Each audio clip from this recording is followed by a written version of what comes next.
लोकसभा चुनाव के क्रम में एक बार फिर से मुझे फिरोजाबाद की जनता जनार्दन से अपील करने के लिए आपके बीच में आने का अवसर प्राप्त हुआ है। बहनों और भाइयों, अब तक 2 चरणों में चुनाव संपन्न हुए हैं और तीसरे चरण में 7 मई को आपको भी देश के भाग्य के फैसले करने के लिए लोकतंत्र के इस महापर्व में सहभागी बनना है। बहनों और भाइयों, 2 चरणों के चुनाव के रुझान बताते हैं। पूरे देश के अंदर अब तक 8 राज्यों में मैं भी गया हूं चुनाव प्रचार के लिए। एक ही स्वर गूंज रहा है और वह है फिर एक बार। थोड़ा जोर से आपकी आवाज जानी चाहिए। मैंने कहा ना, आपकी आवाज ऐसी जानी चाहिए सिरसागंज की आवाज की दिल्ली और लखनऊ तक जरूर पहुंचे। फिर एक बार, फिर एक बार मोदी सरकार का। बहनों और भाइयों, मोदी सरकार जनता जनार्दन लाने के लिए इतनी उतावली क्यों है? जो यहां पे प्रोफेसर एसपी सिंह बघेल ने कहा, बघेल जी ने यही बात कही कि भारत की जनता कृतज्ञता ज्ञापित करती है। मोदी जी के नेतृत्व में पिछले 10 वर्ष के अंदर जो भूतपूर्व कार्य हुआ है, देश के सम्मान के लिए, देश की सुरक्षा के लिए, आतंकवाद और नक्सलवाद के खात्मे के लिए, विकास के लिए, गरीब कल्याण के लिए, इन सब के प्रति कृतज्ञता ज्ञापित करने का काम हो रहा है।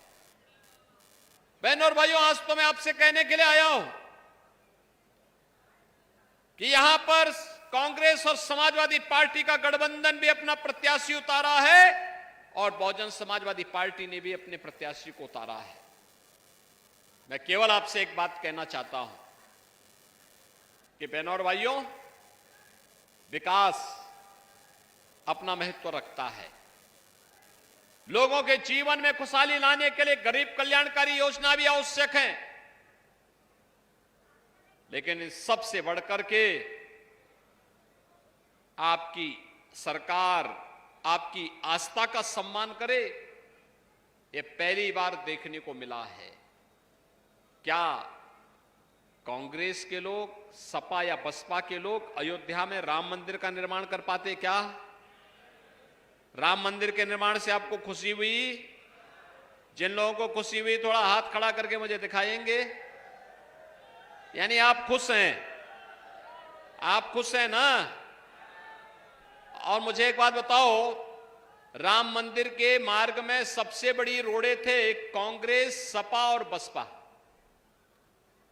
तो जो ये बैरियर बने हुए थे, इन्हीं को क्या अपने सिर का ताज बनाएंगे? क्या बनाएंगे? क्या भाई, जो आपकी आस्था का सम्मान नहीं कर सकता, आप उसको जबरदस्ती अपने गले का हार क्यों बनाएंगे? नहीं बना सकते ना? और यही कहने के लिए मैं आया हूं। कांग्रेस के लोग क्या कहते थे? कहते थे राम हुए ही नहीं। समाजवादी पार्टी के लोग क्या कहते थे? कहते थे कि अयोध्या में परिंदा भी पर नहीं मार सकता।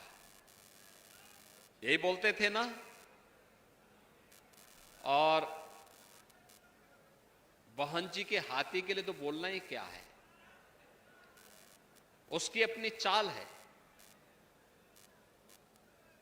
और इसीलिए मैं आपसे कहने के लिए आया हूं, अयोध्या में राम मंदिर का निर्माण भी हो गया है, काशी में काशी विश्वनाथ धाम का निर्माण हो गया है, और कल आपने माननीय उच्च न्यायालय के फैसले को भी पढ़ा होगा। न्यायालय ने कल एक बात और कही है, और उस चीज को भी हम कहते हैं जिसको हम लोग सैकड़ों वर्षों से कहते आ रहे हैं। और बहनों और भाइयों, मैं फिर इस बात को कहता हूं कि मथुरा में जितनी भी भूमि है वह ठाकुर केशव देव की भूमि है, भगवान कृष्ण की भूमि है।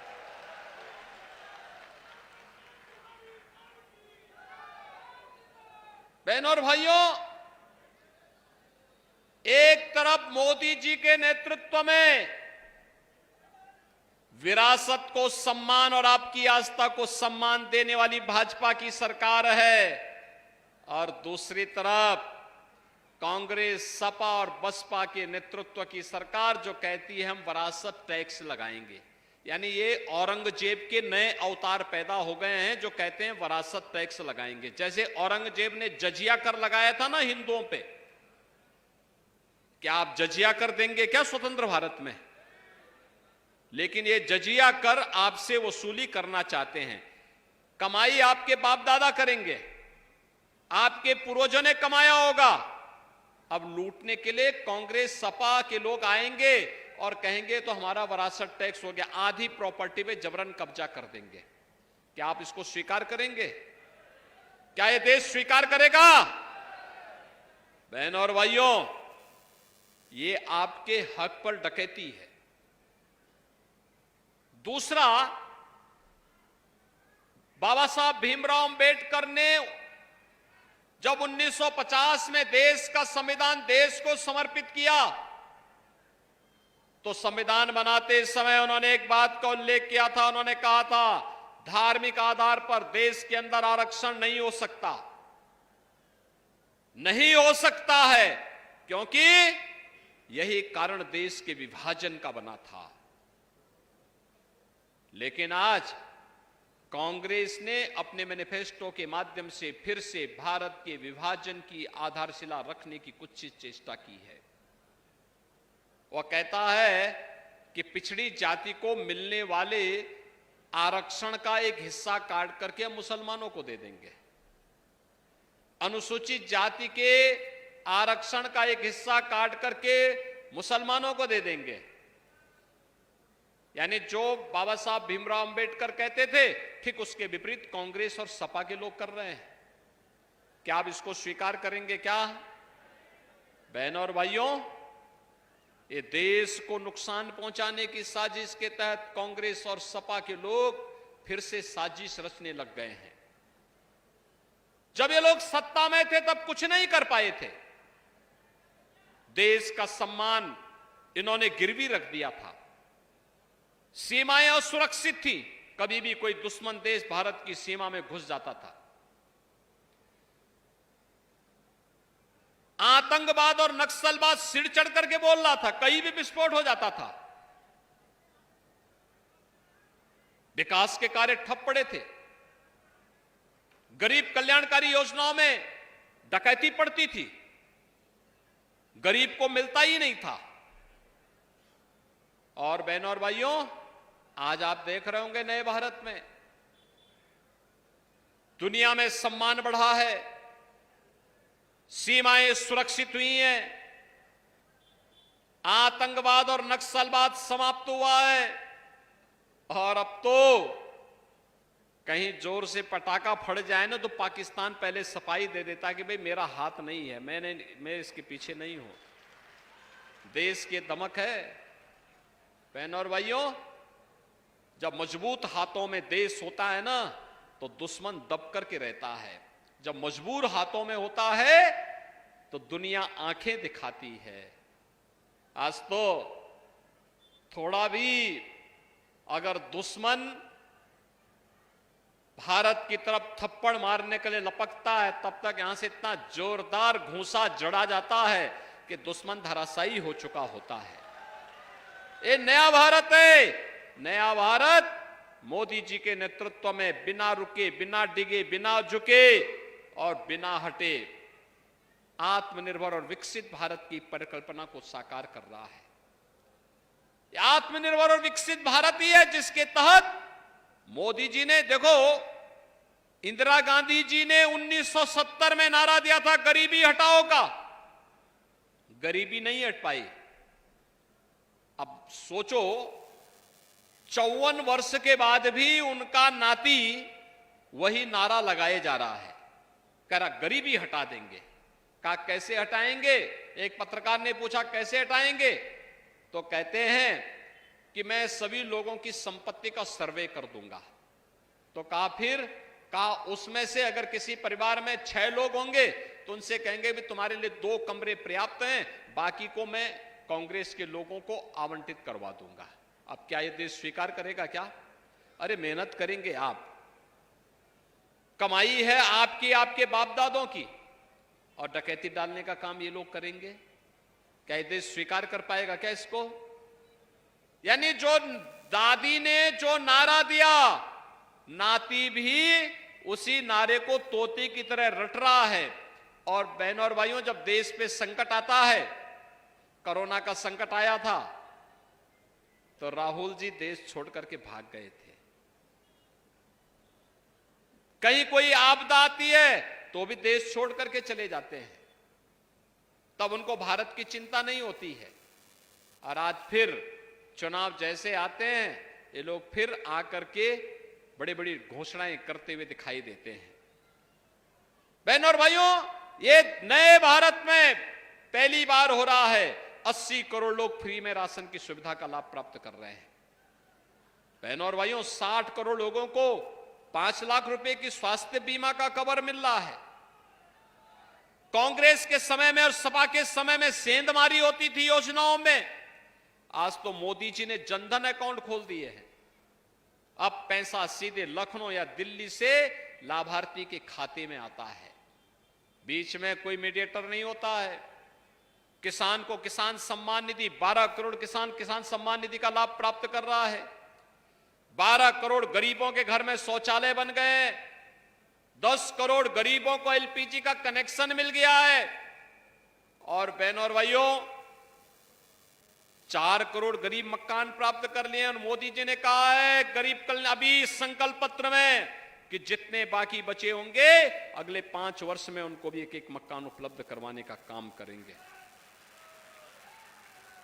ये जितना काम मोदी जी ने किया है, क्या चेहरा देख करके दिया है क्या?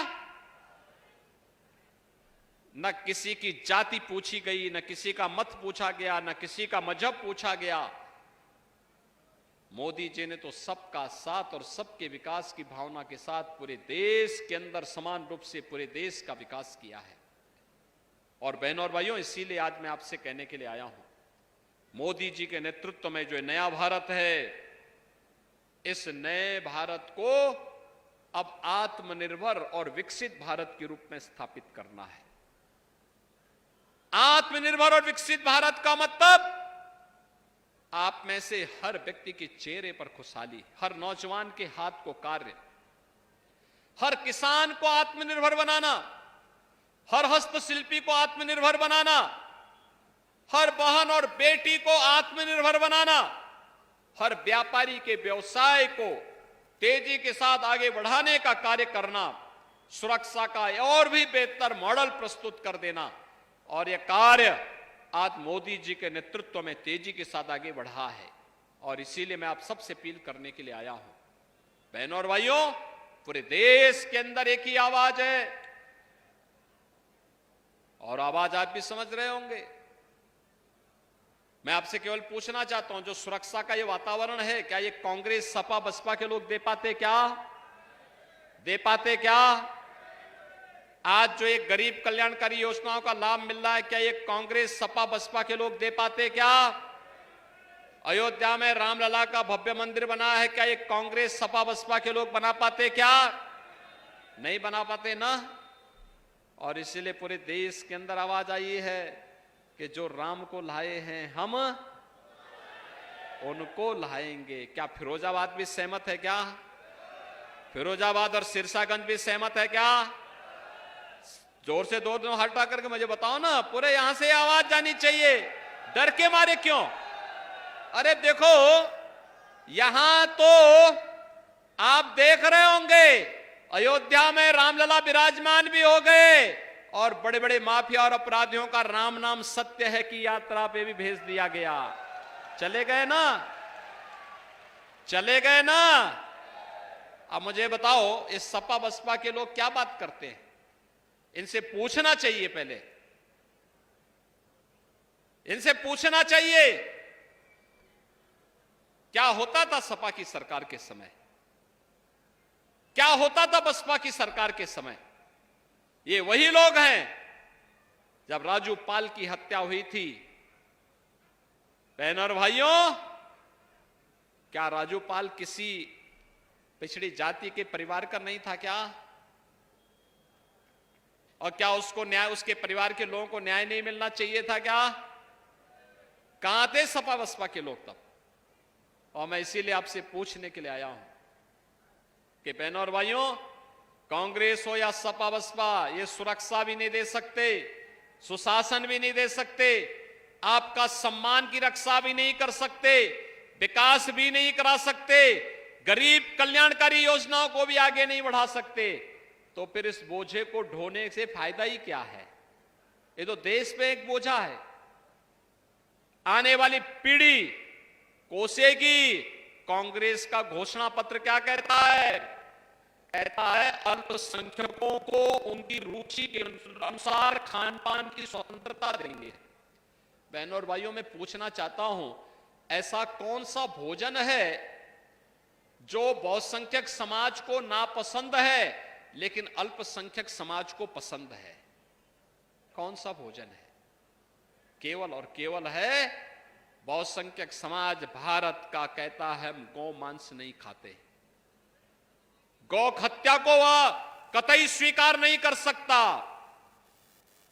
लेकिन कुछ लोग हैं जो गौ हत्या को जानबूझ करके चिढ़ाने के लिए प्रश्रय देते हैं। क्या कांग्रेस को, सपा को इसलिए समर्थन देंगे क्या?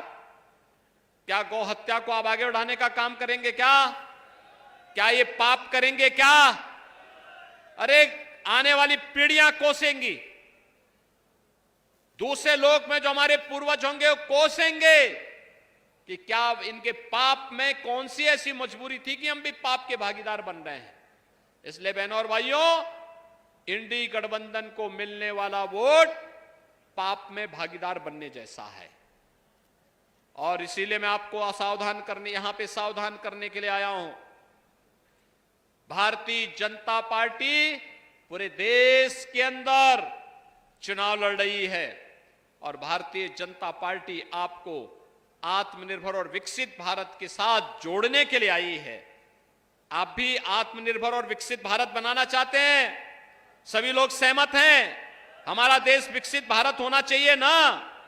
हमारा सुरक्षित देश होना चाहिए ना? तो इसके लिए मोदी जी को तीसरा कार्यकाल देना होगा और मोदी जी को तीसरा कार्यकाल देने के लिए ठाकुर विश्वदीप सिंह को फिरोजाबाद की सीट पर चुनाव जिता करके भेजना होगा। सहमत हैं? सहमत हैं? जिता करके भेजेंगे। सिरसागंज जिताएगा, जिताएगा, घर घर जाएंगे। 7 मई को चुनाव है और 4 जून को परिणाम आना है। बहनों और भाइयों, घर घर जाकर के मोदी जी का प्रतिनिधि बनकर के, योगी जी का भी प्रतिनिधि बनकर के, ठाकुर विश्वदीप सिंह जी स्वयं बनकर के कमल छाप पर वोट लोगों को गिराने के लिए बोलेंगे ना? बोलेंगे? पक्की गारंटी? पक्की गारंटी है? तो मैं आप पर विश्वास करते हुए भाजपा के प्रत्याशी को फिरोजाबाद की जनता को समर्पित करते हुए आपको आश्वस्त करता हूं, आपकी सुरक्षा, आपका विकास और गरीब कल्याणकारी योजनाओं को वैसे ही हम एक नई और ऊंचाई पर पहुंचाएंगे जैसे फिरोजाबाद के ग्लास के उद्योग को हमने वैश्विक मान्यता दिलवाने में सफलता प्राप्त की है। बहनों और भाइयों, आज फिरोजाबाद ग्लास के इस कार्य के माध्यम से दुनिया के अंदर जाना जा रहा है और इसीलिए मैं आपके पास आया हूं आपसे कहने के लिए 7 मई को कमल चुनाव चिन्ह पर ठाकुर विश्वदीप सिंह जी को भारी बहुमत से विजयी बनाने की अपील करते हुए अपनी वाणी को देता हूं विराम। मेरे साथ बोलेंगे भारत माता की, भारत माता की, भारत माता की जय श्री राम, जय जय श्री राम।